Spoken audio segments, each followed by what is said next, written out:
For years we've had an aspidistra in a flower pot, or the whatnot by the hat stand in the hall. It didn't seem to grow, till one day my brother Joe had a notion that he'd make it strong and tall.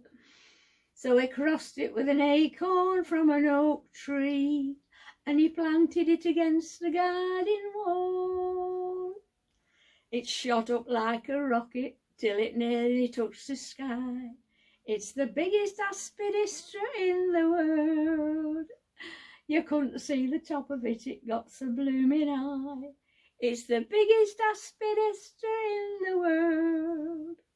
When father's had a skinful at his pub, the bunch of grapes, you won't find him gone fighting mad and getting him to scrapes. No, you'll find him in a bearskin playing Tarzan of the Apes up the biggest aspidistra in the world. We have to get it watered by the local fire brigade, so they've put the water rates up half a crown. The roots stop up the drains, grow along the country lanes, and come up half a mile outside the town. Once we hired the Crystal Palace for an hothouse, but a jealous rival went and burnt it down. The tomcats and the moggies love to spend their evenings out up the biggest aspidistra in the world.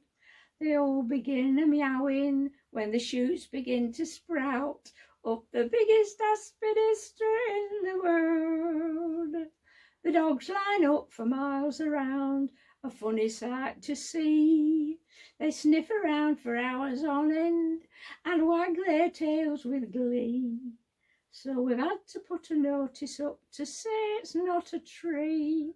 It's the biggest aspidistra in the world. It's getting old and weary, just like me.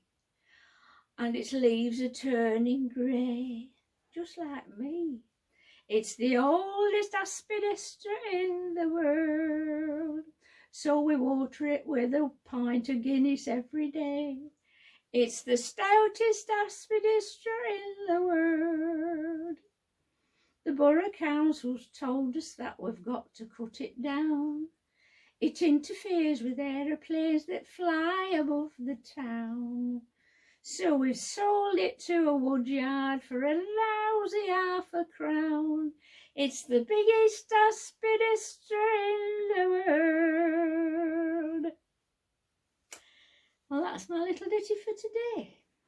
This is Nan for Nakapan, signing off. Please like and subscribe, and I'll talk to you later. Bye-bye, bye-bye, bye. Cut.